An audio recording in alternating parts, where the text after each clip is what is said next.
raise your hand. If you're not a panelist, raise your hand and we'll be able to recognize you that way, or you can use the chat at any time. And people are slipping me notes. Yes, the meeting is being recorded for everyone's information. So I'm going to start with a roll call of the organizations. If you're the lead representative from a member organization, just acknowledge your presence. Rich, everybody has panelists? No, so they can't answer, can they? Just raise their hand if I can. Okay, so if you are present as representing an agency and you're not a panelist, just raise your hand electronically and we'll record it that way. From NIMTEC. Good morning, folks. Jerry Bogas from NIMTEC. Hi, Jerry. From NJTPA. Mary Amin, and also Dave Barron. Thank you, Mary. Good to see you, Dave. From Lehigh Valley RPC, do we have someone? Rich? No, okay. No one from Lehigh Valley yet. Orange County Transportation Council? Alan with us? Okay. We'll continue to note and update this as people come in. From Capital Region Council of Governments in Connecticut. We're joined by either Kara or Tim. Okay. Just again, raise your hand if you are present. And actually, for everyone, if you can just type in the chat your name and your affiliation, that would be helpful to taking attendance here as well. From Connecticut Metropolitan Council of Governments, we have a representative. This is I think Megan Sloan. Hey, Megan, thank you. And just FYI, Matt Fulda he's come down with COVID. He's not able to join us today. From, let's see, where are we? We're with South Central Connecticut Regional COG. Hopefully we have Jim Rode with us. Lower Connecticut River COG. Margot Burns is here. Okay, Margot from River COG. From River COG. Thanks, Margot. And then from Western Connecticut COG, I did see Kristen sign in. Thank you, Kristen. Welcome.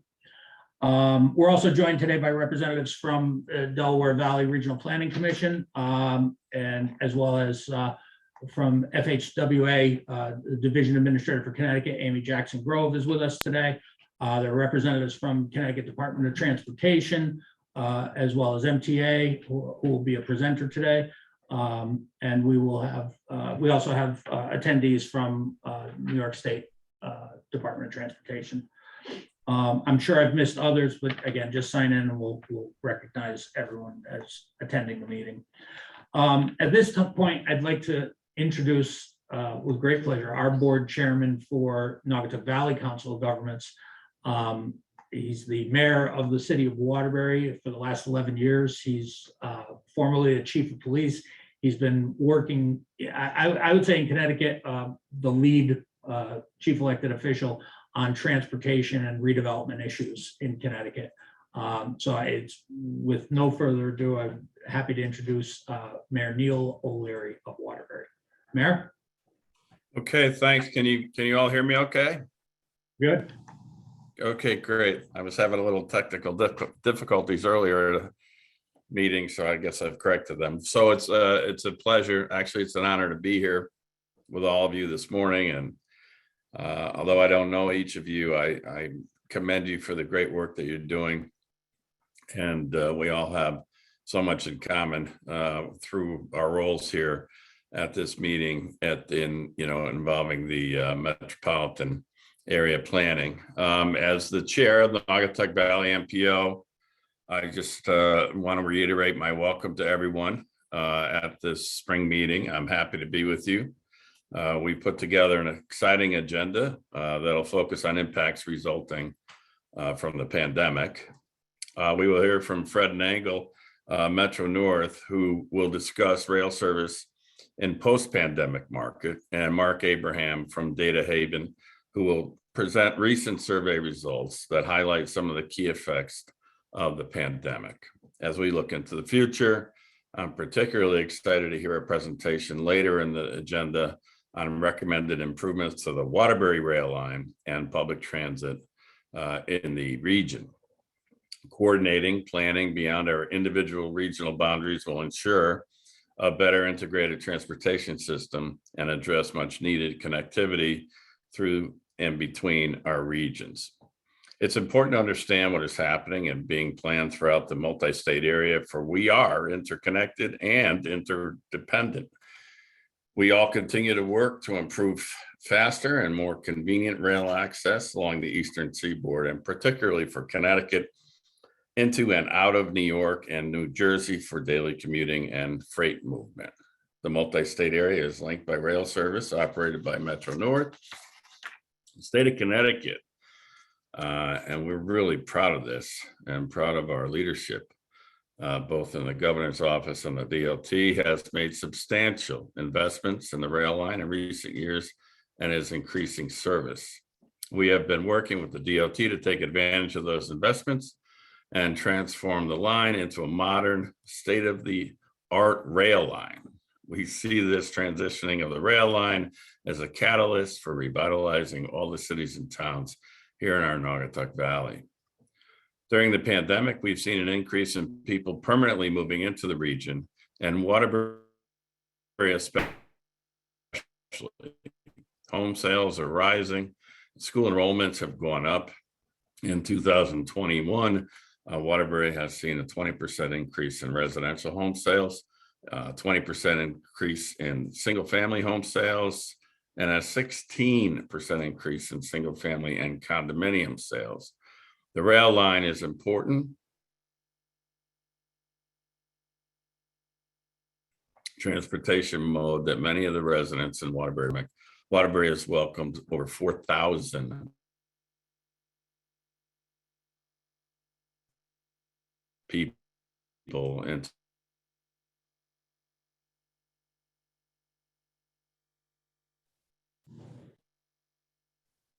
I think we've lost the mayor's signal.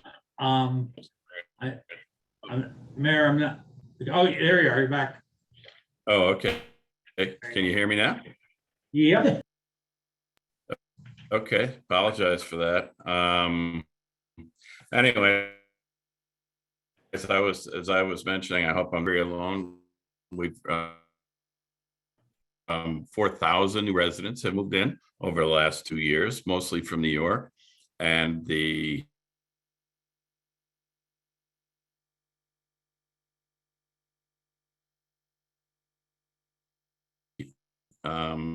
interviews of all these residents, which we're really proud of. So the rail line obviously is important transportation mode that many of the residents in Waterbury, of course, rely upon. During the pandemic, ridership on the Waterbury rail line experienced the smallest decline among rail service in Connecticut. And ridership is the reason why our numbers were, the smallest decline in ridership is because most of our people are essential workers that work, not only throughout the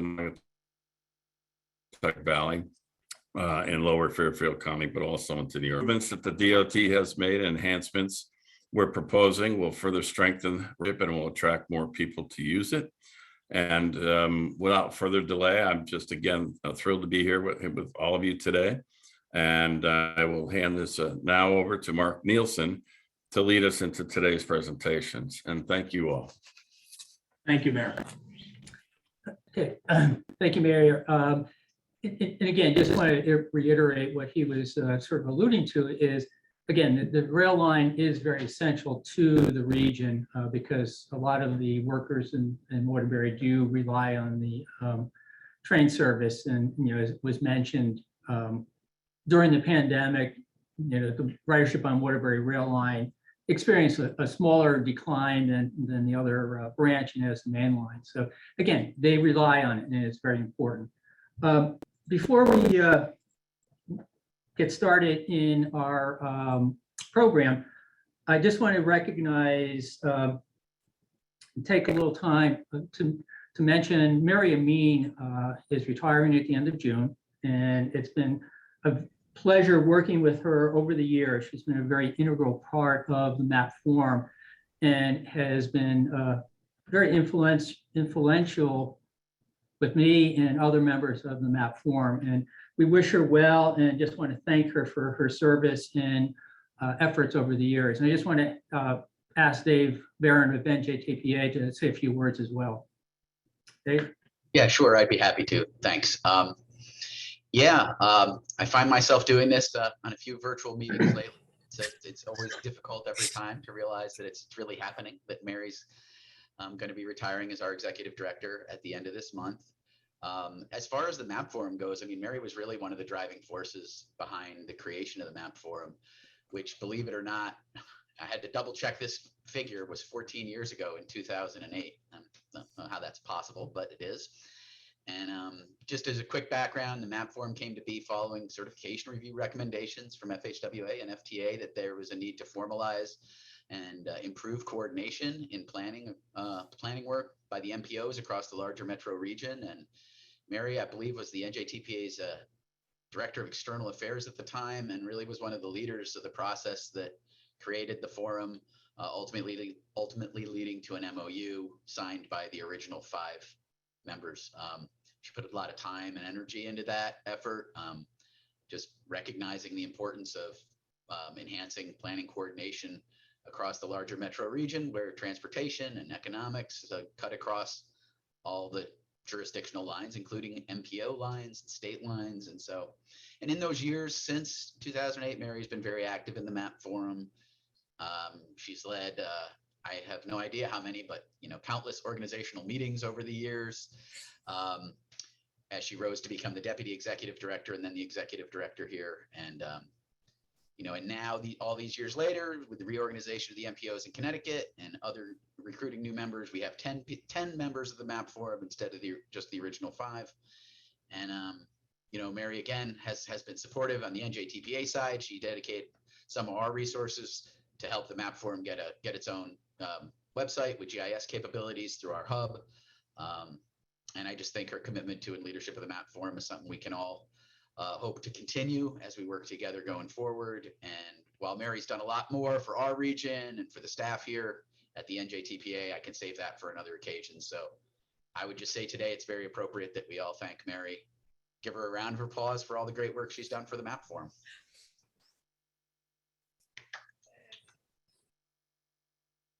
Oh, look at all these hands exploding. That's very nice. Can I say just a quick response, if that's okay? Yes, please. Everything Dave said is true, I guess, especially about the origins of the MAP Forum and how it came to be. And yeah, it is 14 years old, and there are now 10 members instead of 5, and many of those 5 don't really exist in that same format anymore.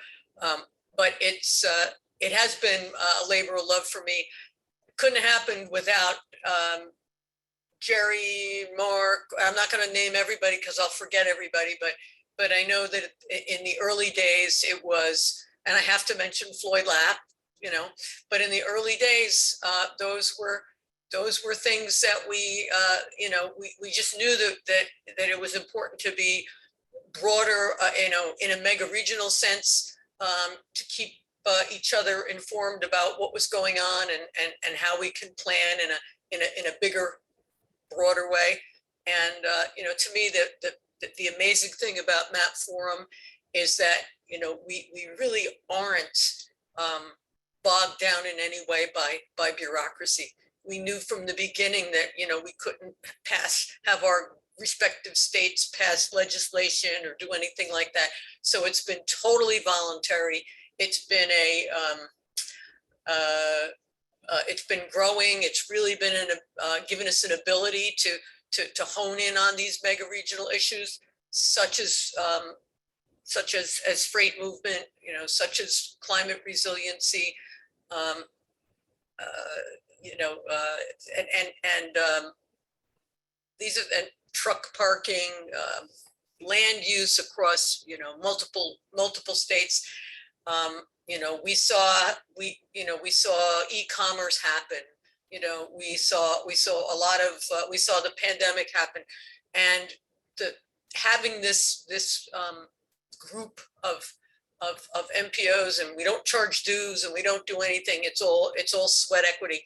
I think has really made a difference, but it would not have happened but for the vision of a lot of people. You know, I'll call out Jerry, you know, because he's the one that he would push when I would want to kind of lay back. So I think they're wonderful. I'm glad that we've expanded into Pennsylvania, and I just think there's many great things to come. I don't know if there are any federal highway folks on this call, but you know, or federal transit folks, but it was really in response to their recommendation and their observation that we needed better coordination of planning activities across multiple states, and they seem to hold us up as a model of regional cooperation across the country. So we must be doing something right, but you know, really the credit is not mine, it's yours, and it's been a pleasure, and I hope our paths cross again. Thank you. Thank you, Mary. Thank you. And just for your own information, Jerry's not going to be taking you off his distribution list, so you'll be invited to our future meetings, and you'll always be welcome. I know you did mention Floyd. He did show up after he retired to a couple of our meetings, so you're welcome too. Okay, well, moving on, I'd like to introduce our first presenter, Fred Nangle. He's with MTA Metro North. He's going to be doing a presentation on the sort of the effects that the pandemic has had on, you know, the service on the New Haven line and all the other lines throughout the region. So with that, I'll ask Fred to share a screen and make his presentation. Okay, I just want to get myself set up here.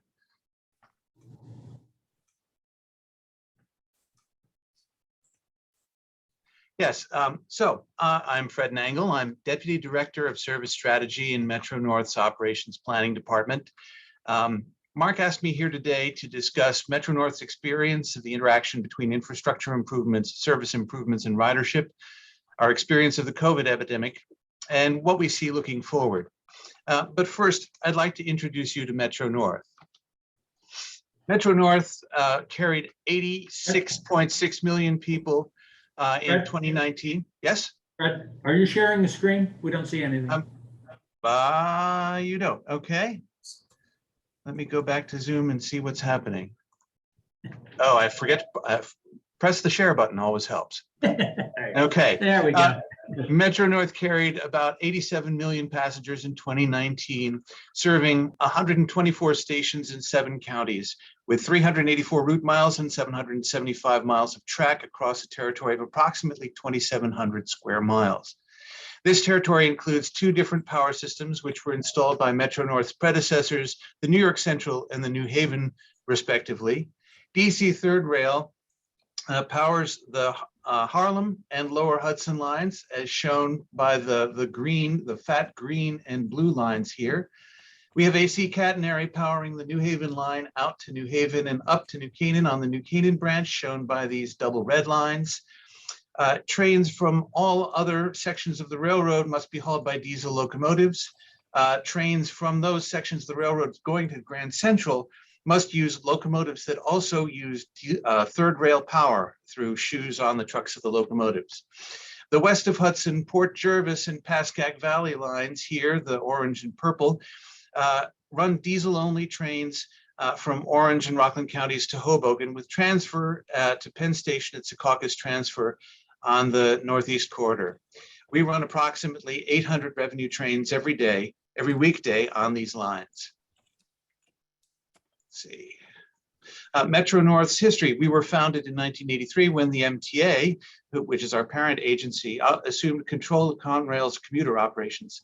But Metro North actually represents nearly 2 centuries of railroading in the New York metropolitan area. Its 8 predecessor railroads reach back to the founding in 1832 of the New York and Harlem Railroad and the New York and Erie Railroads. Although our sister agency, the Long Island Railroad, likes to claim to have the longest operating name in existence, we're actually 2 years older. The New York and Harlem Railroad and the Hudson Railroad eventually merged into the New York Central System and formed the Harlem and Hudson lines. The New York and Erie Railroad and the New Jersey and New York Railroads became the Erie-Lackawanna and now are our Port Jervis and Pascack Valley lines. And here's where it gets interesting, of course, in Connecticut. The New York and New Haven, the New Canaan, the Danbury and Norwalk, and the Naugatuck railroads all merged one by one into the New York, New Haven, and Hartford Railroad, which extended east to Boston and crossed the Hudson at Poughkeepsie. The portion east of Boston, of course, is the east end of the Northeast Corridor. Connecticut, however, owns the portion that's the New Haven line for us. The New Haven line from Woodlawn to New Haven and the 3 branches are Metro North's portion of the network. And the Waterbury branch is the passenger section of the Naugatuck Railroad, the original Naugatuck Railroad from Waterbury south to Devon. There is currently a company also called the Naugatuck Railroad north of Waterbury. Since 1983, when we were founded, our service has grown fairly significantly, supported by a series of multi-year capital programs, which brought the railroad into good repair after decades of disinvestment by its predecessors. As a result, we've been able to maximize our ability to improve service throughout the day and the week through fleet modernization, cyclical track programs, and major investments in Grand Central and our maintenance shops at Harmon and New Haven, all paid for by these capital programs.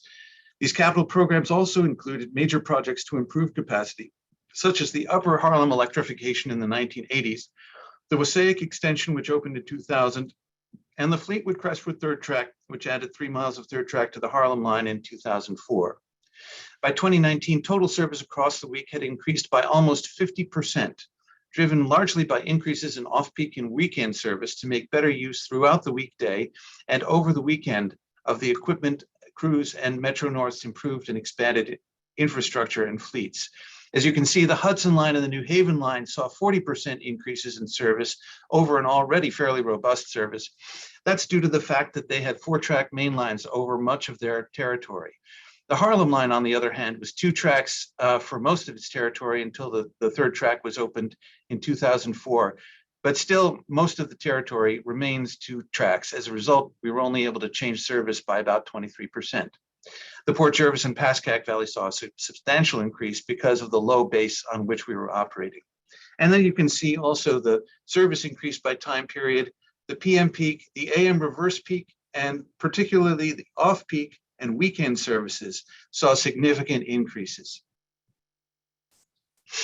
Ridership growth outpaced this substantial growth in service. Service grew 50%, but annual ridership has grown over 80%, with significant growth outside the traditional New York City commutation market due to improved off-peak and reverse peak service, proving that frequency builds ridership. The mature commutation market, and by commutation I mean people who travel using monthly or weekly commutation tickets, grew 34%. But discretionary ridership to and from New York City, occasional commuters and day trippers more than doubled. The reverse peak market, traveling away from New York City, grew to around 10% of peak ridership, and intermediate ridership on trips not touching Manhattan more than tripled.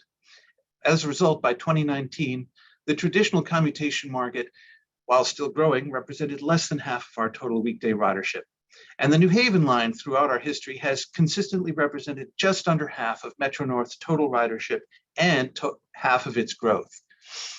Now, increased frequency includes off-peak trains that don't necessarily appear crowded, but the increased frequency in the off-peak makes it possible for people whose schedules don't match our traditional peaks to travel on the peak in the morning and off-peak in the afternoon.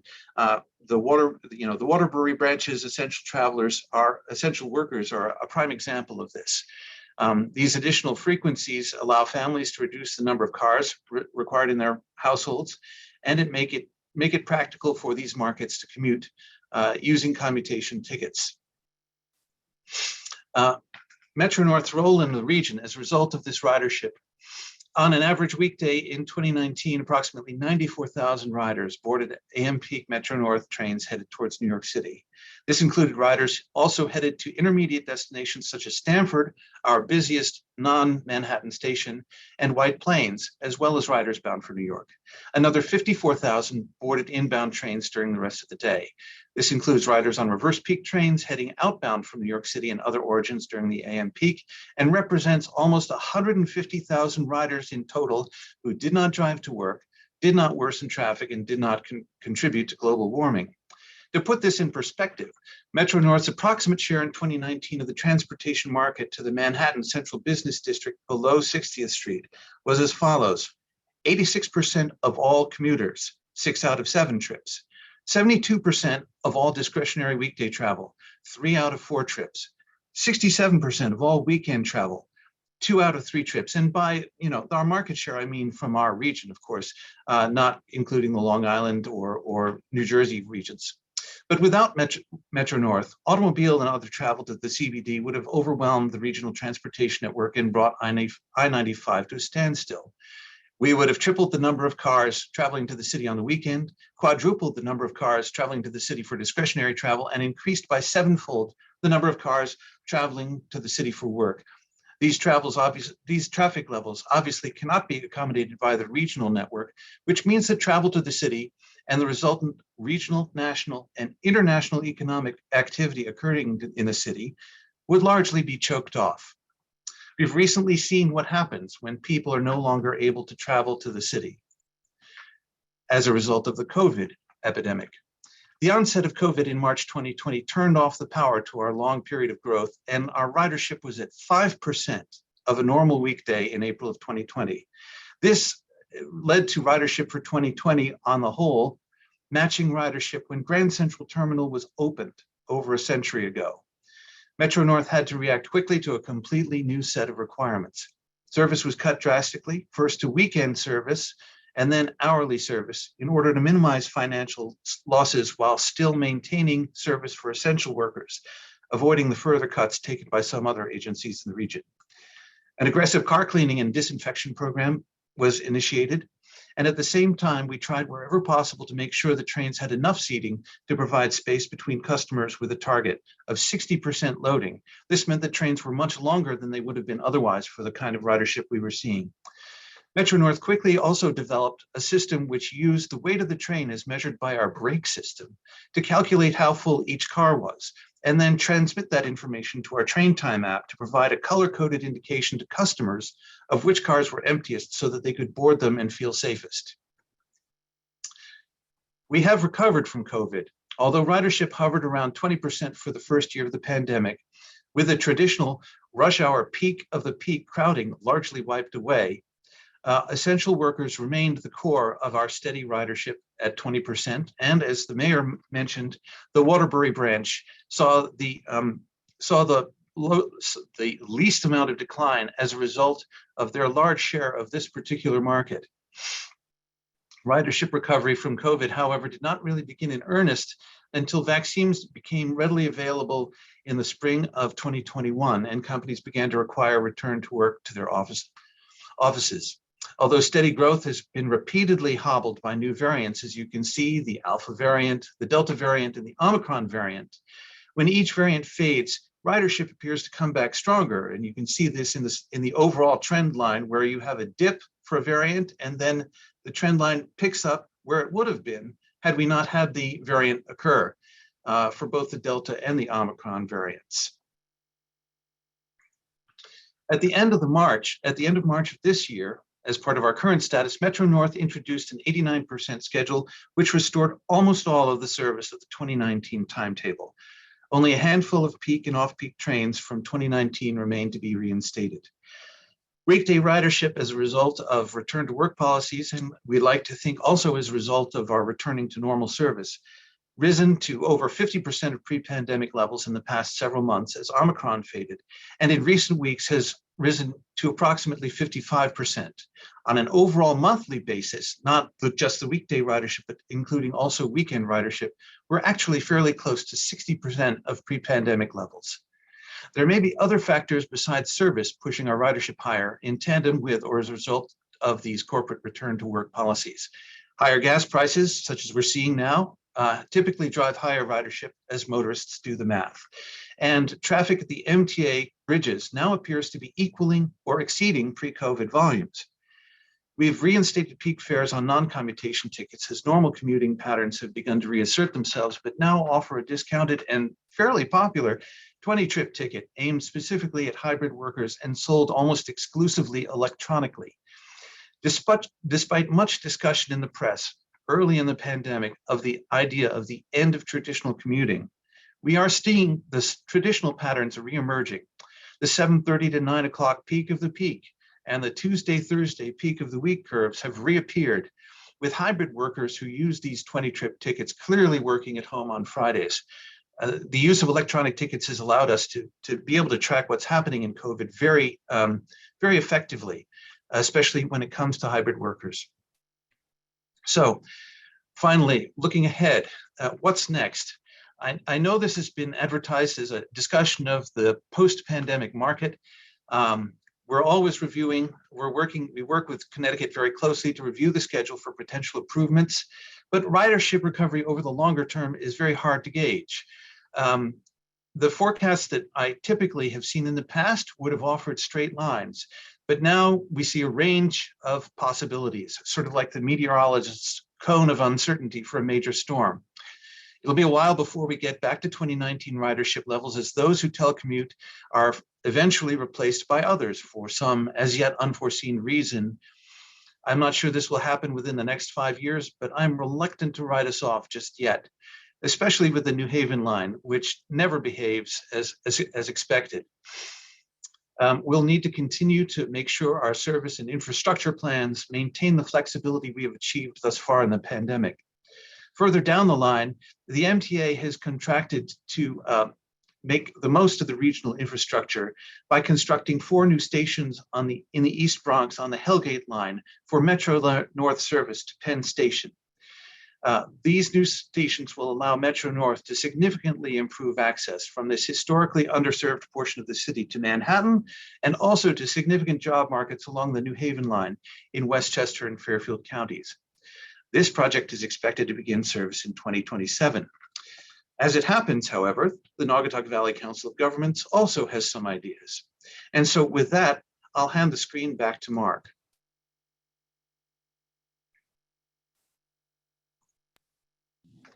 Okay, thank you, Fred. There we go. Yeah, interesting presentation, a lot of good information. Yeah, I'll be following up with some ideas that we've come up with in the Naugatuck region for improvements to the Waterbury rail line. Before we get into that presentation, I'd like to introduce Mark Abrams, the Executive Director of DataHaven, who will be doing some review of some of the survey data they have collected over the past year. And before Mark gets started, just as a reminder, if anybody has any questions for Fred, please put them in the chat. And if we have time at the end of the presentations, we'll go back and review the questions and answers. So with that, Mark, are ready to share your screen and do the presentation?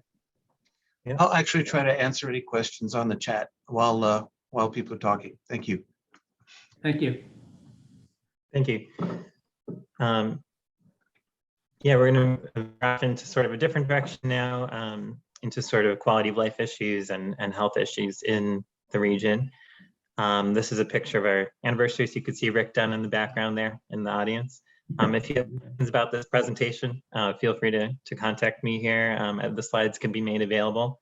They are a little bit denser than usual, so you may want to review them after the presentation. DataHaven's a nonprofit. It's supported by the public and private, state, local hospitals, community foundations in the state, and we provide assistance to agencies. Our focus is really on neighborhood level data and local, more disaggregated data. So, sort of breaking down by race, ethnicity, ancestry, immigration status, neighborhood, zip codes, that sort of, deep dive into the data. So you can see really, like, even if the region as a whole is improving, there are pockets where, conditions may be trending the opposite direction. So it's important to have that. There's a group of partners in the NNIP network that do this work. There's one in New York called the Furman Center in New York that does neighborhood profiles for all of the areas of New York City, for example. So we encourage you to check those out. Just wanted to give like a little bit of context for the pandemic. This is a chart, Connecticut and New York sort of really high up in human development, similar to Norway and Germany. So we think of these as like, New York region is a very prosperous region, especially in parts of Connecticut, ranking at the top there. But even though, we rank very highly as an area, we also have the biggest disparities in health and income of any high income country in the world by a long shot, and especially the impact of those income differences on health are much larger in the US than they are in other places. So you could see, like, for example, if you look at any region in the area, you'll see differences in life expectancy of about 20 years. So parts of the region, people are living into their late 80s, other areas they're living generally on average into their late 60s. So just tremendous differences in life expectancy that are unusual. And also we've seen a sort of clustering of high income residents moving together into neighborhoods. So the middle neighborhoods that were formerly sort of middle class with a mix of incomes, there are fewer of those now than in the past. So there's been a little bit of income segregation that we track as well. And this is important for understanding life expectancy. Even though the life expectancy has increased every year consistently until last year, which is the focus of today, the life expectancy gains have not been realized equally across groups. So life expectancy has really increased for wealthier residents, especially in the sort of the top third of income.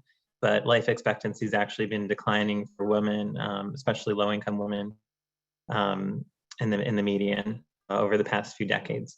And you can see on the right, there's a chart of life expectancy gains by race in the U.S. and how, in the past year, the life expectancy dropped by about 1 year for residents who identify as white. It dropped by about 3 or 4 years for Black and Latino residents. So just tremendous differences in the impact of the pandemic. And you could see that if we look at Connecticut, there was a big spike in mortality rates, of course, but the increases were much larger in the 5 large cities in the state than in the state as a whole, due to not just COVID, but also we saw increases in injuries, accidents, and heart disease during those years as well. It's important to tie these back to sort of structural factors. Well, that's sort of the term for the underlying causes of differences in life expectancy. So these have to do with incarceration and redlining, and the environment. The built environment is important, and housing, where housing is located, and sort of community services. So there's just, if you sort of drill down into like incarceration rates or criminal justice issues, you'll see tremendous differences. So in this case, you see West Hartford and Hartford, 2 pretty large towns in the state, and West Hartford has very few residents in the criminal justice system, whereas Hartford has probably several thousand.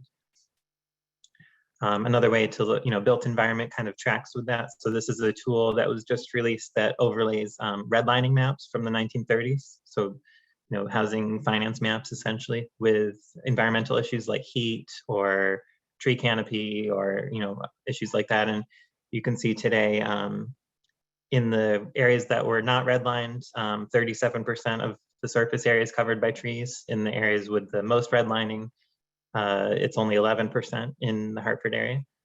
So again, that sort of matches up with the maps I just showed about, the chance of incarceration or other factors like that. So just sort of compounding factors that are all related to the pandemic in important ways. In 2020, we published a report on the COVID impact. Talked a lot about, how these built environment factors impact the COVID susceptibility in communities. One of the key factors is housing. So just housing costs being tremendously different across communities. And this chart shows that, by gender and by race, you can see for homeowners and by tenure also, for homeowners who are white men, only 23% are cost burdened in the state. And for renters who are female-headed and non-white, it's about 63%. So just a large difference in the share of income going towards housing costs when you break it down by race and by gender and community type and factors like that. And, this, if you're paying more for housing, you tend to, also run into issues like overcrowded housing, which is a factor that affects your exposure to viruses like the flu, like COVID as well. So those issues have become more of interest to policymakers in the state level. Just wanted to give, so that's a little bit of context on, kind of the environment we're working in. The Community Wellbeing Survey is the largest project at DataHaven, and is supported broadly by public and private partners around the state. The topics in the index and the surveys we conduct, they're informed by an advisory council of organizations around the state, and many co-authors are involved in the report. So basically we pull together public data sources, raw data that we can get from agencies on request. Also all the hospital records in the state from the hospital system, and the hospitals contribute those, and then our own survey, which will be the focus of the presentation today. So just to give you a sense of the scope of the work there. The survey is what I'll focus on today. It's basically a large kind of community neighborhood level quality of life survey that looks at community issues, economic issues, and health related topics, including public safety, incarceration effects. And one of the unique things about the survey is that it has a large sample in all the zip codes throughout the state. So again, we're able to not just look at sort of statewide data, but also at the zip code level. And we also include many demographic questions. So you can see on the chart here some of the demographics like sexual orientation, ethnicity, ancestry, and many others are included in the interviews. So we can sort of look at how different communities are faring. The latest round of the survey, we did a 2020 version, like during the summer of the pandemic in 2020, and then a longer survey throughout the second half of 2021 to see, how things have been changing during the pandemic, and also to collect data that would be useful to health departments and policymakers, like around getting COVID tests and being able to socially distance and get the vaccine, get healthcare. All those issues were really important in those 2 years in particular. The method for the survey is primarily contacting randomly selected landline cell phone numbers. So what's great about that is you get a very representative sample across the state, all different communities, by age, race, gender. It's the most cost-effective way to sort of reach the entire state population. We do some additional testing, like we've done in-person surveys at the same time in small areas, mail, electronic surveys to benchmark that telephone data, ensure that it's replicable. It's the same result. We get the same result whether it's an in-person or a phone interview, and the same sort of sample. So there's not as much of a selection bias concern. Also, the interviews are weighted after they're collected. So similar to other government surveys, we weight by 2020 census data to make sure the sample in the areas is consistent with the demographics of the area. So just an example of survey questions. Most of these survey questions come from large national surveys. So the reason we're fielding them in Connecticut is because we want the local data for Connecticut. Some have been used in New York State. So there's other, there's some of this data is available for, New York State as well. But the questions are, used widely in the United States or internationally. This is just an example about have you ever been, mistreated by an employer, and how that varies by age group and by demographic is something we can kind of pull out of that.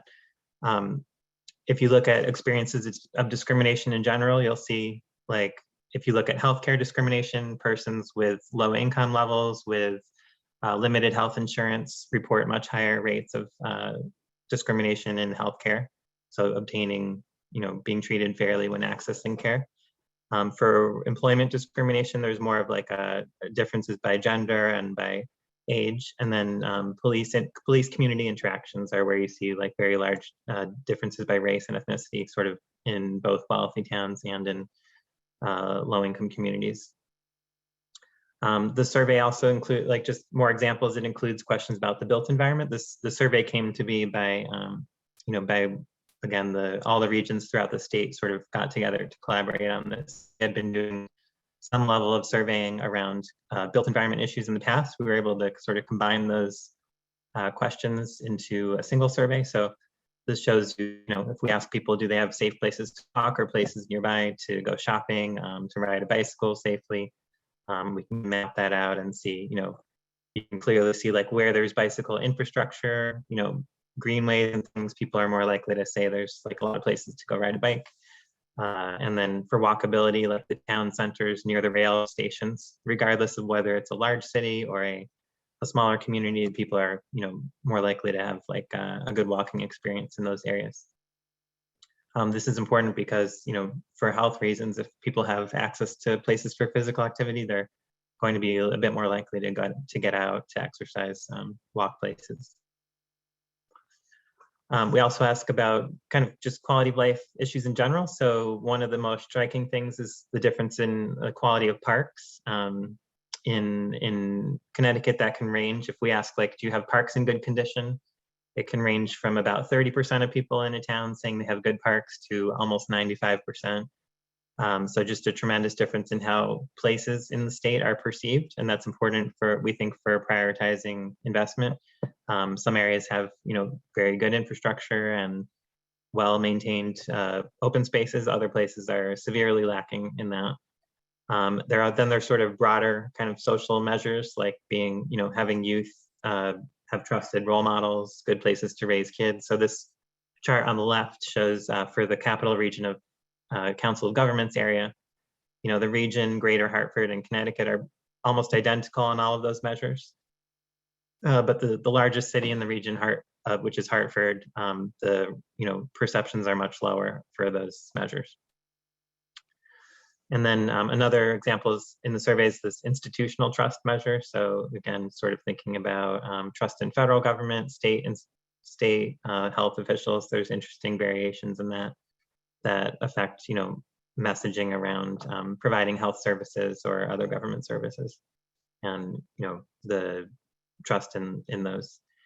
Now I'll get to sort of some of the pandemic impacts that we observed in the latest survey. So one of the interesting factors was like just this question about whether people's financial situation had improved over the past year. And about half of people say, they're doing about the same as they were a year ago.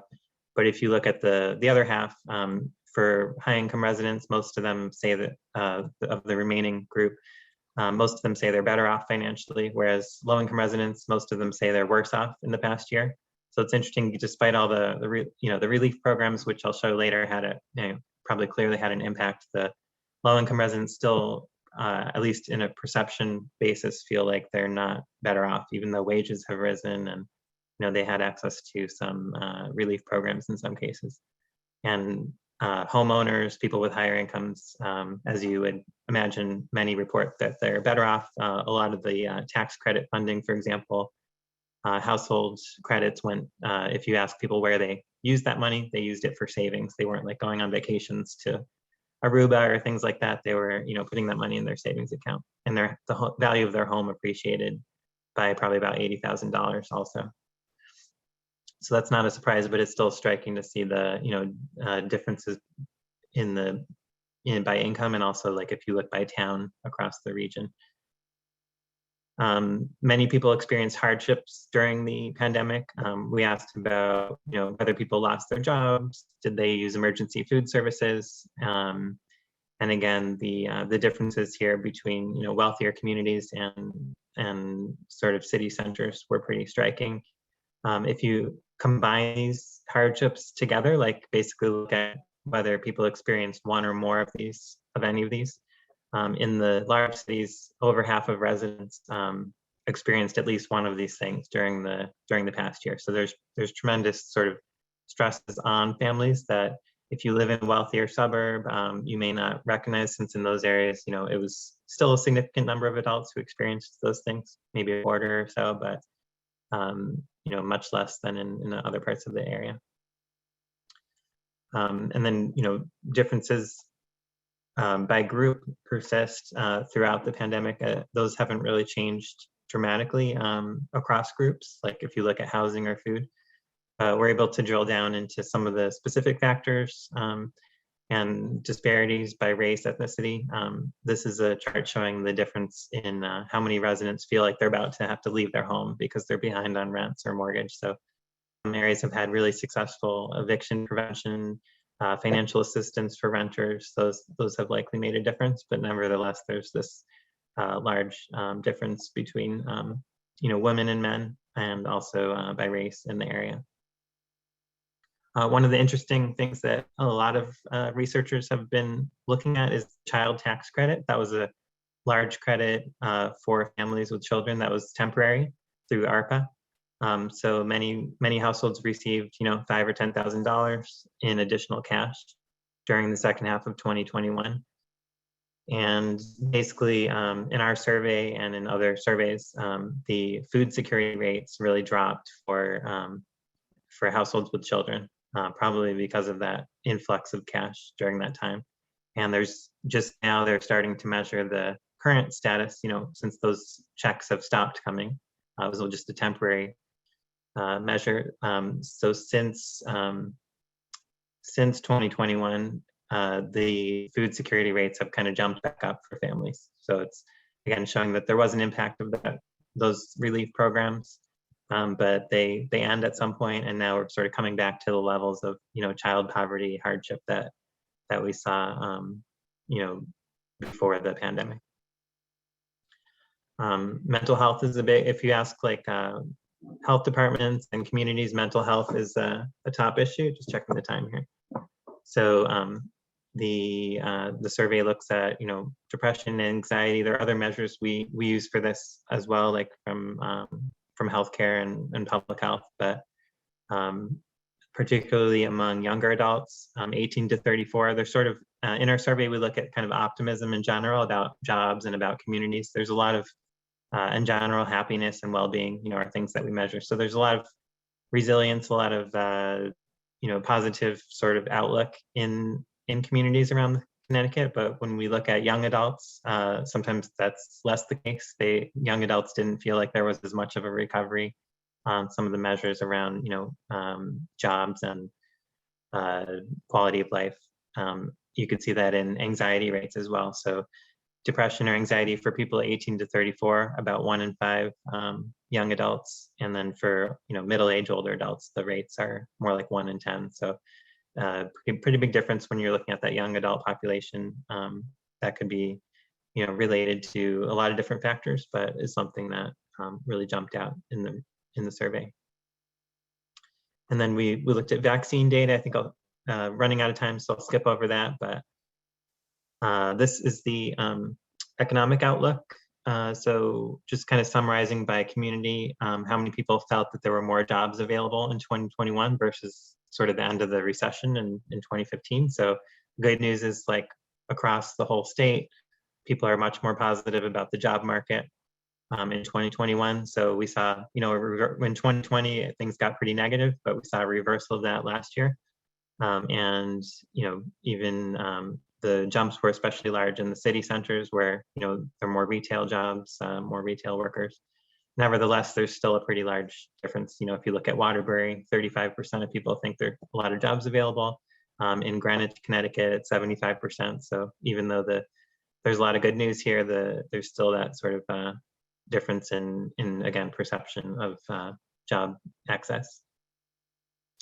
You can get more of this like town by town on the DataHaven website. We have these town equity reports that look at 2020 census data and look at the survey data in more detail. And those we designed to reach audiences that are like specifically interested in their town. So school districts, town level officials. In 2020, after the events of 2020, many towns in the region, probably 30 or 40 towns, created like anti-racism or racism as public health commissions. So those were, official commissions that the towns formed, and they were really interested in having this granular data, like not just for the state, but for their town. So that's where the origin of these town equity reports is, but I point these out because they're a good place to look for more survey data. And also these are really like become the most popular tool that we offer currently. So those may be of interest. And if you have questions about the survey data, a lot of it's on our website, or you can contact our team again with questions. So thanks for the opportunity to share this information. Thank you, Mark. That was great. Appreciate it. Mark? Okay, thank you, Mark. And again, we encourage everybody to visit the DataHaven website. A lot of good information, probably a lot more available than you can sort of present in a 15, 20-minute presentation. So encourage everybody to sort of take a look at it and try to dig deeper.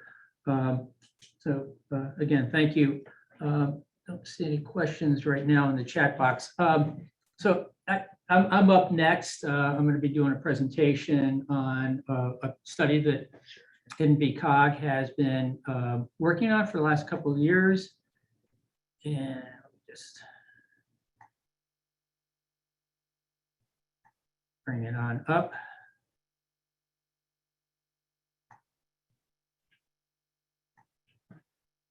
Okay. We started the study in 2018 or thereabouts, and the main focus is looking at opportunities for alternative transportation in the Naugatuck+Valley corridor. We have Route 8 expressway that goes through in the Waterbury rail line. And the study is kind of an interesting one because while we were sort of working on it, we had constant coordination with the state DOT. And they actually started implementing some of the recommendations that we were coming up with before the study was completed. So it's, as planners, we usually do a study, we present it, and then it takes some time for our actions to be implemented. In this case, the mayors and first selectmen in Naugatuck+Valley really were pushing for some immediate action, and the state actually responded. So a little bit different for a typical planning type study. Just to provide a little context to the region, this is the state of Connecticut, and the Naugatuck+Valley is sort of located in the west central part of the state. We have 19 towns in our region. We are centered around the city of Waterbury. It's the largest city in the region. We have the city of Bristol to the north and the city of Shelton to the south. Total, we got about 450,000 residents that live in our area. Our transportation system is diverse, but it's also very mature. Our highways sort of anchored by I-84 to the north central and Route 8 expressway that goes through the center of the region. They're aging, and that's sort of going to create problems. We do have some non-expressway routes that sort of serve travel through the northern part with US Route 6 and then Route 34 in the south. Again, as I mentioned, Waterbury rail line basically parallels Route 8 and provides an alternative for the residents that live along that line. We do have quite a bit of local bus service, but it's very fragmented. This slide shows general operation of the 6 operators that serve the region. The problem is they don't connect. And so they do provide some alternative transit services, but they don't have connections throughout the region itself. So again, this is a map of the Waterbury rail line. It connects to the main line at the Devon Y. We have 6 stops. The interesting part of ridership on the Waterbury branch is that most of the riders do transfer at some point. We do have through service to Stanford, it's like one train a day, and so most people do have to transfer at some point. But Bridgeport is the key stop. So we started doing this study a few years ago, like I said, and this is sort of the project area. It covers around the Route 8 and the Waterbury rail line corridors. Our project study team was led by AECOM and CDM Smith.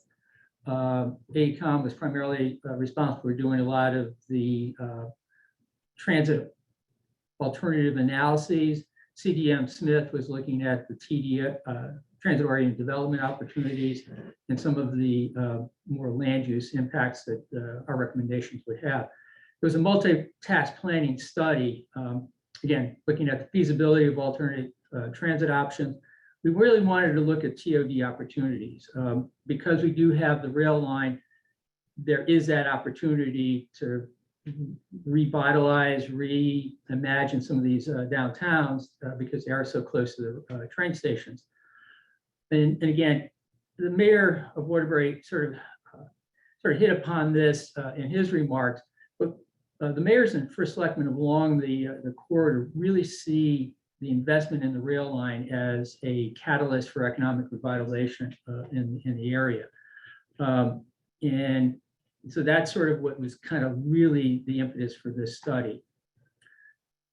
Just quickly, the travel patterns, it's like a lot of regions, we have a lot of daily trips, overwhelmingly done by auto and drive alone.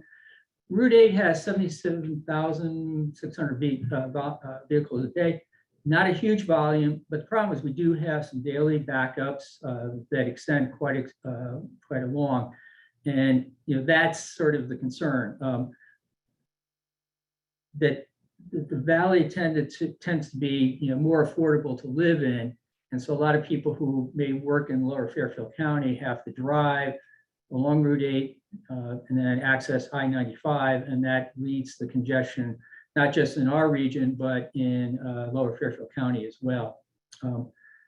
And ridership on the Waterbury rail line is about 1,100 a day. Not a lot, but that's partly because of the limitation of the service currently. Project goals and objectives, again, we want to reduce congestion on Route 8. We have a bottleneck that occurs every day at a specific point. It's between the town lines between the city of Shelton and Derby. It's over the Houstonic River, and that is a key bottleneck point. Congestion will back up several miles southbound in the morning, northbound in the evening. Some point that bridge might have to be replaced to address the congestion. And if that's the case, that's a multi-$100 million type of investment. We feel by investing in the rail line, we can maybe avoid those highway expansion costs. Again, the key is upgrading and modernizing the rail line. And again, the key is trying to capitalize on some of the recent infrastructure improvements that the state has made. By expanding service, we can take advantage of that infrastructure improvements and really make this an attractive system for people to use. And by doing that, it incentivizes possibility for transit-oriented development. We did do a onboard survey on all trains to get an idea of what the customers felt about the current service. And their biggest concern was the limited service, because like I said, most people do make connections and transfers to the mainline trains. Because of the limited service on the Waterbury line, they have sometimes concerns about making those connections. And that sort of limits their use of the train. They feel the equipment is currently in poor condition, unreliable, there's poor communications, poor on-time performance, onboard safety and security is an issue, delays when the train service has to be suspended and buses are used, and then lack of station amenities. Right now, the stations are basically almost like bus shelter types with low-level platforms. So these are kind of the issues that sort of drove our analysis. And I want to mention WCONDOT has made substantial investments in the line. It totaled about $115 million over the past few years. It was primarily designed to install a full traffic control signal system, because currently, or before the signal system, the Waterbury line was dark territory. You can only run one train at a time. So now with the signal system, they can operate trains simultaneously in both directions at the same time. And that was accomplished by constructing passing sidings at several key areas. That signal system is operational now, so we can start looking at increasing service, which the state is planning on doing. They're looking at adding 7 additional trips starting this summer. So for the Waterbury rail line, our action plan focused on how to take advantage of the state's investment, and it focused on, one, replacing the existing equipment and trying to replace that with modern state-of-the-art type of equipment. Looking at dual-powered locomotives as a possibility. Right now, we use diesel, which limits, the extent of their use on some of the mainline tracks. We want to expand the service during peak hours. 30-minute headways is our goal. And in order to do that, right now, most of the trains in Connecticut are stored and maintained at yards in New Haven or Stamford.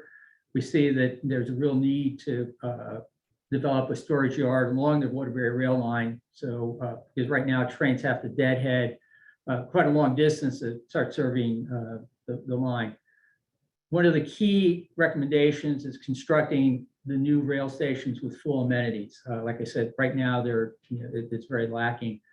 One of the more ambitious longer-term visions is to develop a transfer station where Waterbury rail line trains could meet New Haven line service and have a cross-platform connection so that we can, because right now the service on the Haven line is almost at capacity.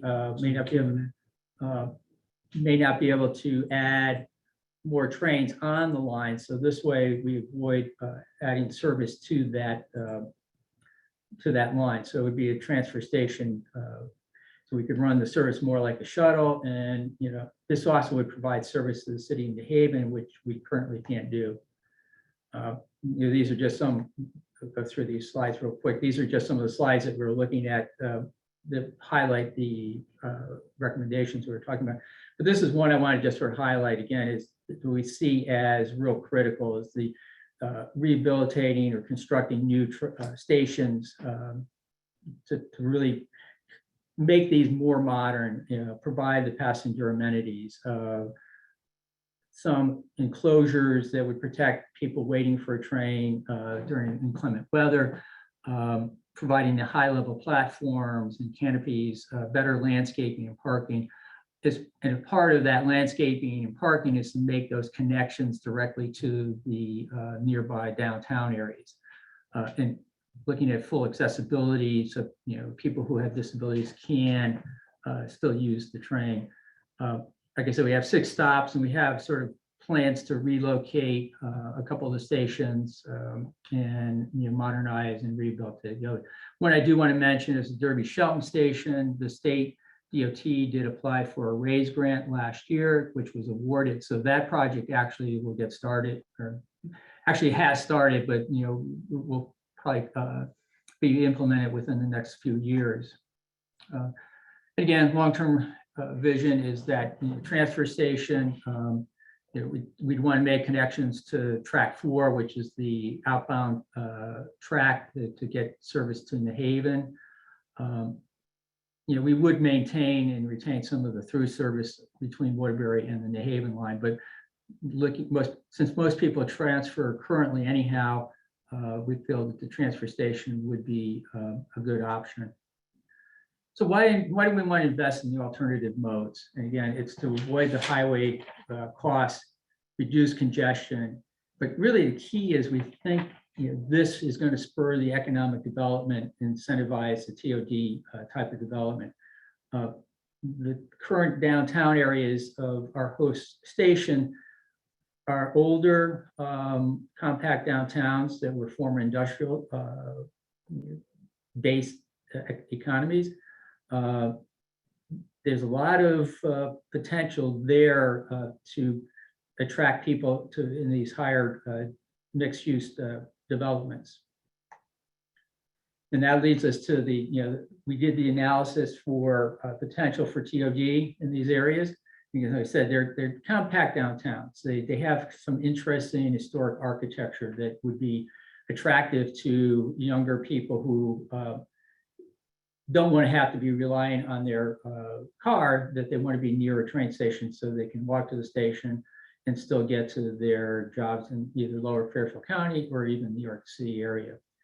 And again, what we decided was determined was needed to realize the TOD potential is reliable, convenient, frequent train service with good access to jobs. So it's tying everything together.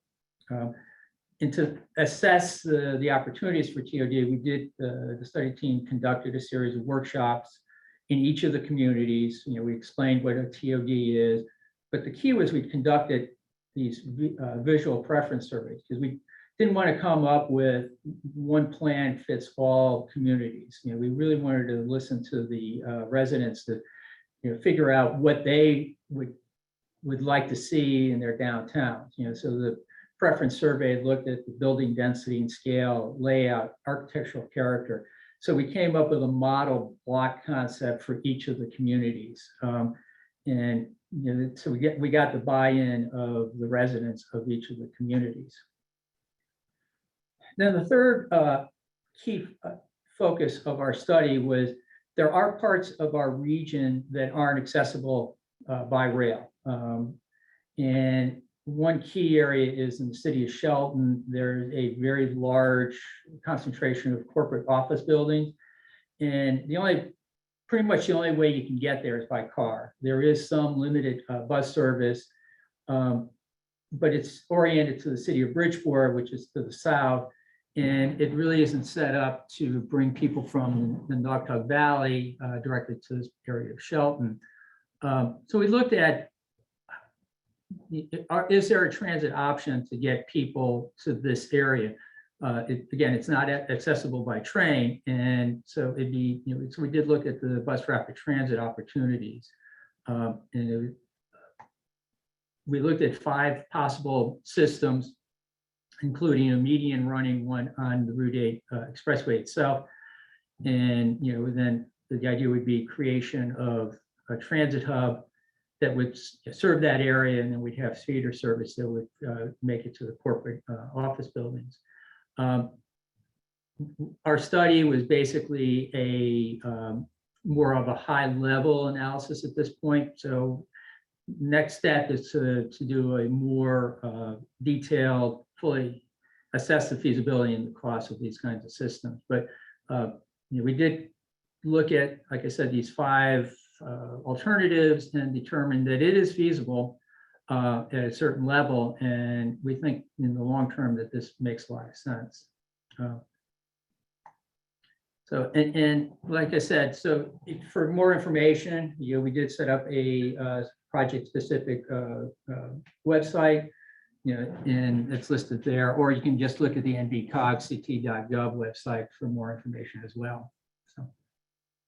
Okay, thank you, Mark. We do have some questions that have come up both in the chat and, as I should have told you, in the Q&A section. But so we'll try and take these one at a time. If anyone has additional questions or panelists would like to speak, please raise your hand. And we'll start with the first question from George Coffer. The question is, are there any plans to expand up the northern end of the Naugatuck+Valley Railroad to Torrington or to expand the express bus service? I think we can say the last meeting that we had with CONDOT regarding this issue, they are looking at the potential to expand the rail line, the commuter rail line northward to Torrington along what's known as the Naugatuck+Valley Railroad. So I don't know about expansion of the express bus service. It's been very successful. Right now, as you know, there is an express bus that runs from Torrington, stops in Thomaston, and heads into Waterbury.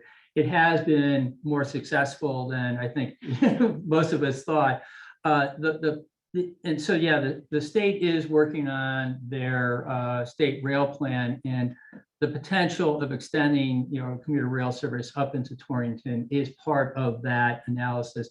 One of the main issues is just the condition of the Naugatuck rail line, to bring it up to this, the infrastructure up to a standard that would allow the commuter rail traffic to run on that line. Okay. All right, Rich, I'm sorry to bring it back up. So there was a question again about where most rail riders are heading to and what are the busiest trip times. Mark, I assume the question is with regard to the Waterbury line, so. And again, with Waterbury, there is. I should note, Fred did note in the chat as well that there are plenty of station pairs, but current runtime between Waterbury and Bridgeport is just over an hour. Yeah. But most of the ridership on the Waterbury rail line is either going to Bridgeport, Fairfield, or Norwalk, or Stamford. They're more in-state travel than the other branch lines. Riders on Danbury or the Canaan branch are typically headed toward New York City. About 15% of Waterbury riders are heading into the city, but again, most of them are either just going to Bridgeport or Fairfield and Norwalk are also high on that on their final destination. So that's why it's a critical in-state system because it really is providing service for people who live in state. I'll just note, Fred did correct that, just under an hour, not just over an hour. Next question, again from George, is where is the combined Beacon Falls Seymour station proposed to be located? Well, that's what we're trying to work on.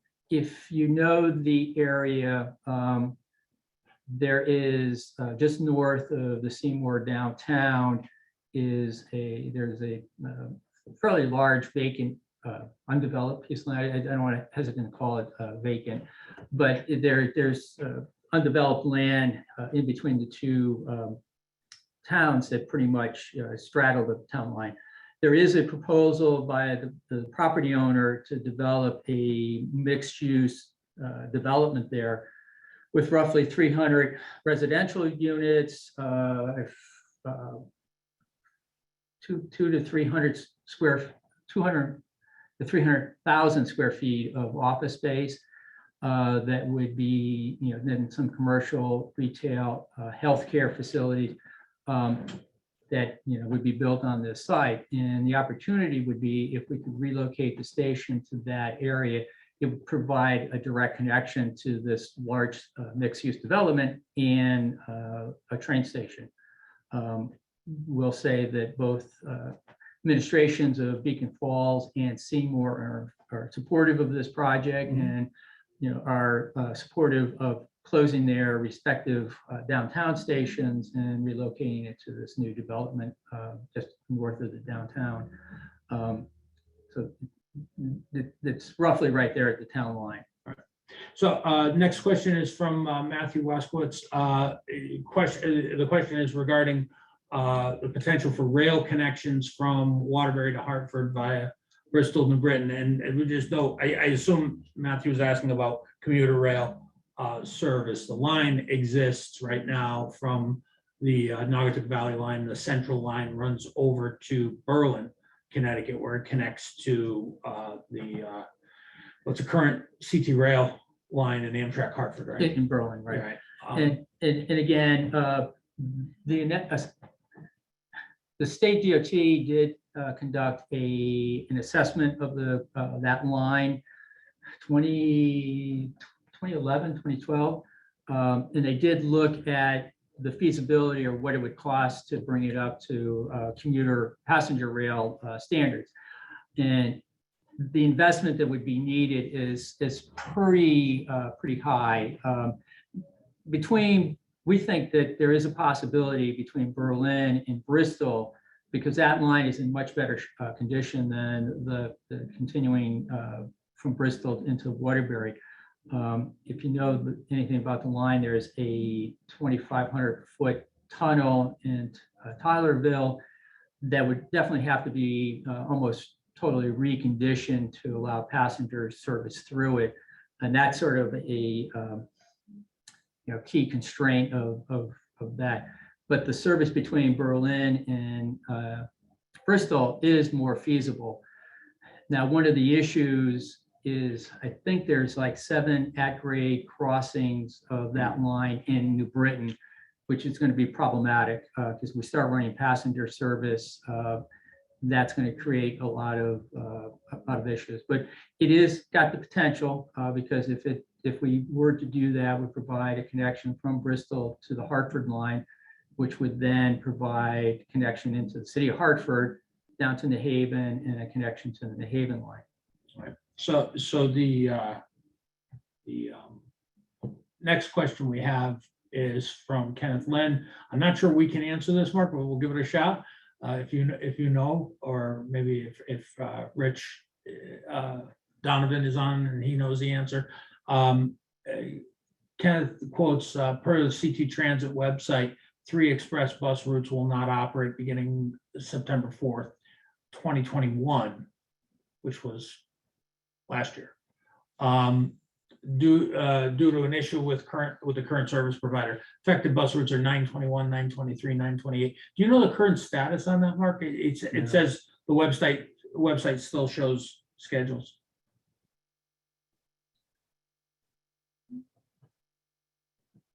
No, we don't. I don't have an answer off the top of my head.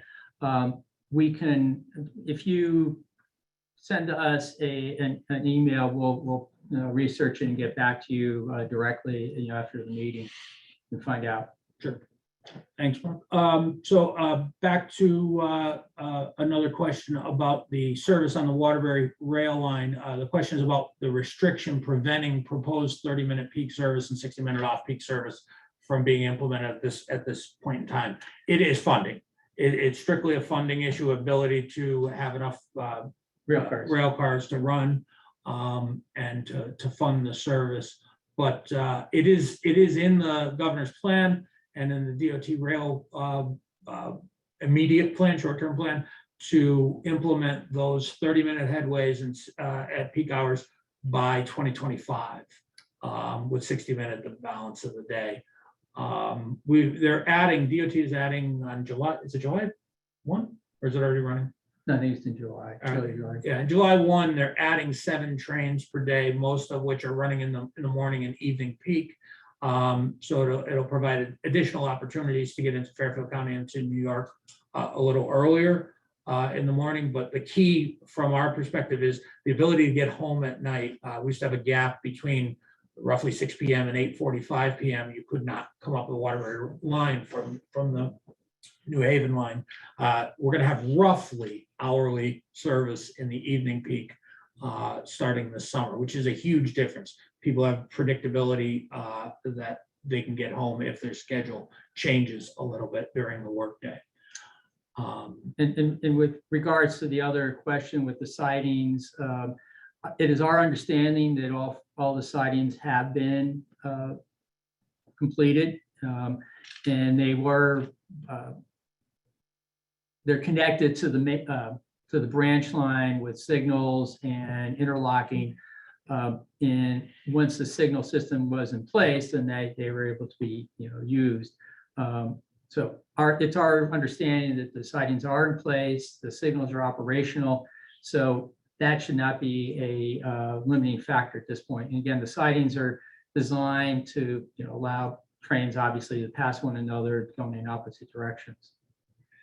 So there was another question. Rich, can you just scroll for me? Thank you. So no, right there. Louis Kleiman posed a question about the impact of New York City's congestion pricing policy on Metro North service. Anybody? Yeah, I mean, Fred provided an answer regarding the MTA studied congestion pricing impacts, but a lot depends on the pricing structures. He hasn't seen the results. I mean, I think we would assume ridership would increase. Yes, That's the intent of the congestion pricing, is to make it people to not use their cars and start using the train. So. Do we have more below, Rich? All right, can you open the Q&A? We did, we answered that. We did, okay. So I don't see I don't see any additional questions. Anybody have their hand raised? Anyone on the panel? Oh, we have another question in the chat. Any study regarding connectivity from Danbury to Waterbury? So this is a larger long-term answer for our region and the WestCog region. The NVCOG policy is to study BRT connectivity, the 4 points of the compass from Waterbury. So that's both directions on 84. Right now we have express service and then BRT on 84 eastbound toward Hartford. We have plans to look at BRT in all 4 directions. So north on Route 8 toward Torrington, unless it's supplemented by rail service in the meantime, but also west on 84 to Danbury is something else we want to look at. Yeah, because again, we recognize that because a private bus operator used to run service was a Peter Pan. Peter Pan. Yeah, and that was suspended. So right now there currently isn't any. So we really see that as a missing piece in the transit options. We have another question from John Simpson. Mark, I think you can answer this. Given CP Rail's Shoreline East services using electric trains, is it possible for some of the diesel trains formerly used on that line to be reallocated? And I believe that's how the state is going to be adding more service to the Waterbury rail line because they didn't have the equipment to expand service before. So they were looking at the possibility of leasing locomotives from somewhere else. But by having the M8s operate on the Shoreline East, that frees up the diesels that are currently running on Shoreline East to go somewhere else. And they're going to either move those locomotives to run on the Hartford line, but some will also then provide the service on the Waterbury rail line. And so that extension of electrical service with the M8s, does help the service on our line. There's more of a comment from George Coffer. There's currently a Peter Pan bus from Hartford to New York City. Perhaps we can coordinate to have more stops added to that route in the interim. So I mean that's something we talk about. I think there are a number of services besides Peter Pan. Megabus runs that route as well. There's another one now too, right? A newer one, which I can't think of the name right now. We're actually doing well on time. We're about to wrap up public participation so that we can go to work program activities. So kind of the last call for any additional questions or any panelists who want to weigh in at this point.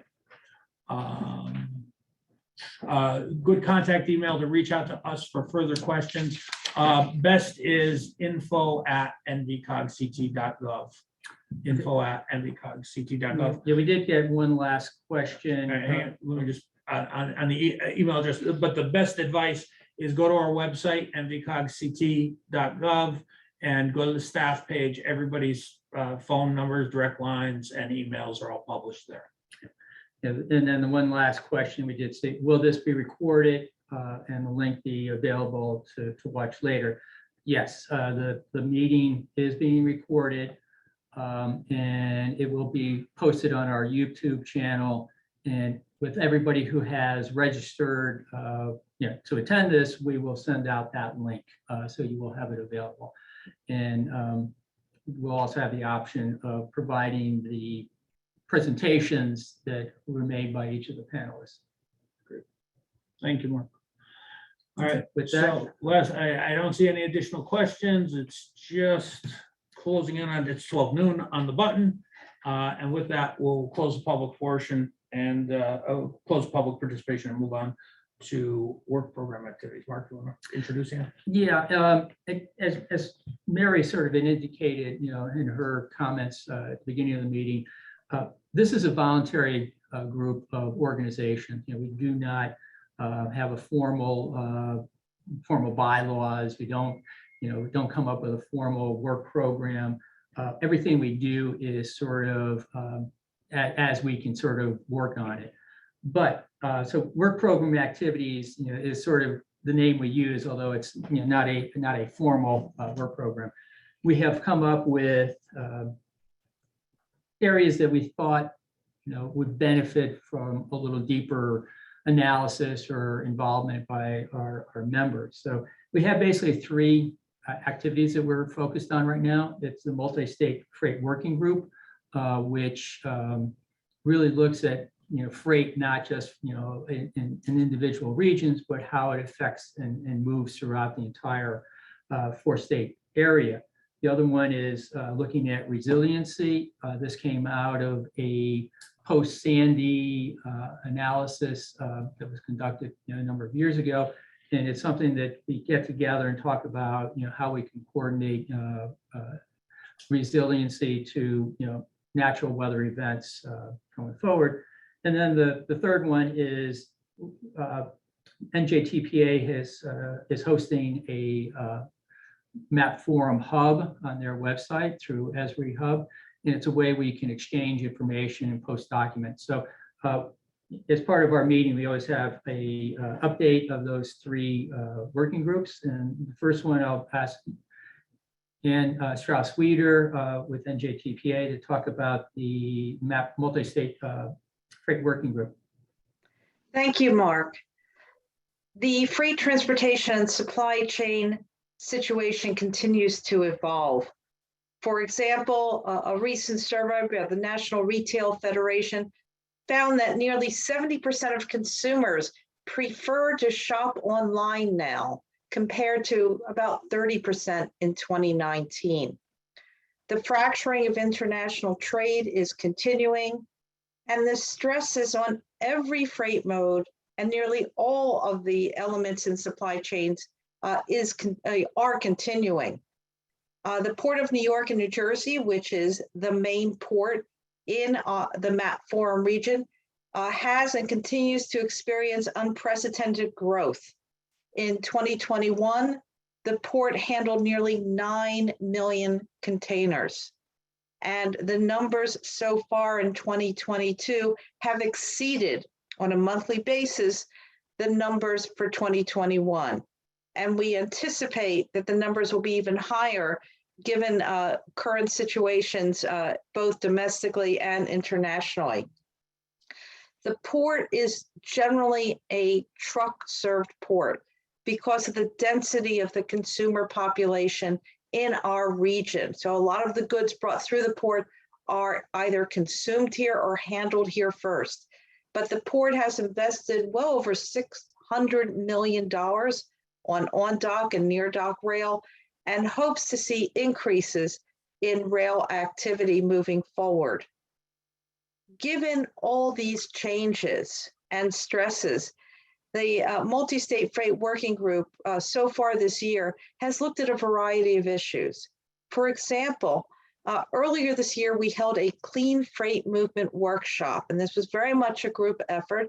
And for those here today who were not part of that workshop, Mark mentioned the MAP Forum Hub. If you go to the Multi-State Freight Working Group page on there, you can see the presentations as well as download the presentations from that location.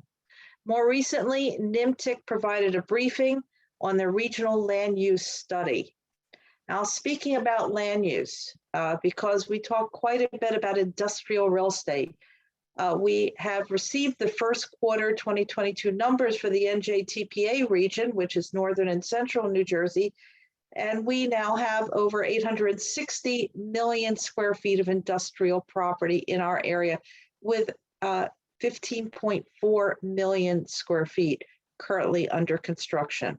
So the amount of this activity, it has slowed a little. We've run out of land. Land is being redeveloped. Office buildings are being torn down and being used for industrial.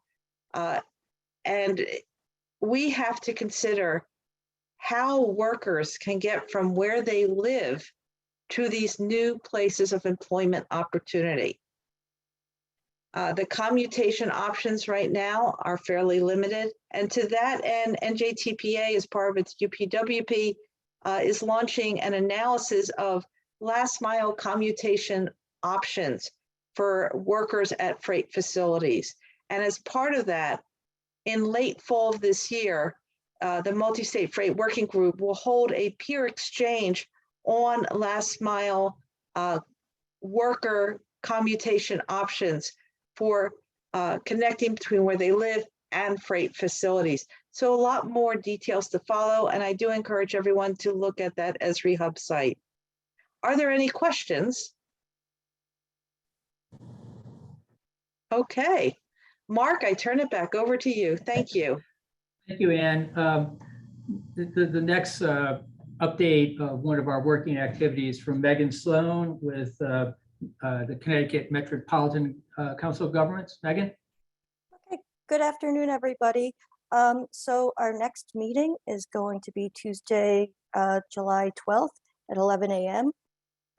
At this meeting, we are going to have presentations from Suffolk County on their resiliency study, and as well as the Connecticut Sea Grant Long Island Sound study, and that will be from the Sustainable and Resilient Communities Educator. I maintain a group list for the Resilience Working Group, but if anybody else would like to attend, please reach out to me, let me know, I'll add you. And we look forward to the July meeting. Okay, thank you, Megan. Next week, like I said, the NJTPA hosts the Map Forum Hub for exchanging of information. Gabrielle Fossil from NJTPA will give a brief update of that project. Thank you. Hopefully everyone can hear me. My name is Gabrielle Fossil. I'm a principal planner of GIS and planning tools at the NJTPA. I will be providing a brief update on the Map Forum Hub site. The site is open to the public and was developed with the intent to share content, inform Map Forum members and the public of work being done within the group, as well as to support engagement amongst the members and the public. Currently, the site provides information on the Map Forum, including statistics for total population, percent Hispanic, and percent minority populations within the Map Forum region. These statistics were recently updated to reflect 2021 data from the 2019 data that was previously reported. Additionally, we have tabs that house information from the two working groups, Freight and Resilience. Clicking on one of these tabs will provide additional information and resources on the work being done within the groups. New information and resources for these working groups are updated on the site as it becomes available. We also have a dedicated tab for performance measures and also for COVID data. The COVID data tab was recently updated to show current stats for the chart depicting new COVID cases in the Map Forum region. The data now goes out to May 2022. I encourage you all to visit the site and follow the initiative. And please feel free to provide feedback on the site, as we are always looking for new ways to enhance the user's experience and provide new and interesting resources and data. Thank you. All right, thank you. And again, I'm trying to think that site became active a couple of years ago, and it's continuing to grow, but it is a very useful, valuable site to sort of look at and exchange some information with Map Forum members. So I think before that actually is most of the items on our agenda. Mary, I saw you unmute. Did you want to say something? Yes, I just wanted to thank the people that are leading up the working groups, two of which happen to be NJTPA, and so I wanted to also just extend my thanks to Ann and Gabrielle for their commitment, and I also wanted to thank Rick and Mark, who also were Map Forum advocates from the beginning, and I think I might have failed to mention that when I was when I was speaking earlier. So I just wanted to also say thank you to the both of you for that and for hosting this, this excellent meeting. Thank you. Not at all. Thank you, Mary. Thank you. So Do you have any final comments? I have no final comments, just to say that we did finish the meeting 20 minutes earlier. I'm not sure if that's a record or not, but again, any final questions or comments, now's sort of the time. So, Not, yeah, I don't see anything more in the chat. I do want to thank Mayor O'Leary for joining us today, the MPO chair, Fred Nangle from MTA Metro North, Mark Abraham from DataHaven. Mark, it's really great information. I encourage you all to visit the DataHaven site and look at the work that's being done there. Ann Strauss-Weeder from NJTPA, Megan Sloan from Connecticut MetroCog, Gabrielle Fossil from NJTPA, more great work. I do want to thank two people in particular who keep the wheels turning on this. Jerry Bogaz, who I don't think has said anything today, but Jerry at NIMTech has really been the heart of this operation from the beginning. And of course, Mary, I mean, for all of her work and her leadership on this. And finally, I just want to thank my right hand and the person I will miss the most when he retires is Mark Nielsen, who put this all together and just keeps making us all look good. So thank you, Mark. Thank you. Did something show up in the chat? Is there? All right, there's a thank you in the chat. Okay, good. So Mark, well, I should you say said you had no additional comments. Well, Mark. I just looked at my notes on my sheet. No, just one reminder, our next meeting will be our annual meeting that's usually held in November, December area timeframe. It's typically hosted by NJTPA or NIMTIC. NJTPA hosted last year's annual meeting, so we're sort of assuming NIMTIC will take the lead this year. So more information on that on our annual meeting will be forthcoming. And with that, I think we're all set. With that, we stand adjourned. Thank you all very much for participating. It was good to see you all. Thank you. Thank you. Thank you. Bye, everybody. Bye-bye. And good luck with your retirement. Thank you. I'll keep you posted. Like I said, we're going to continue to give you invitations. All right. Thank you. Bye now. Have a great week. Bye. Bye.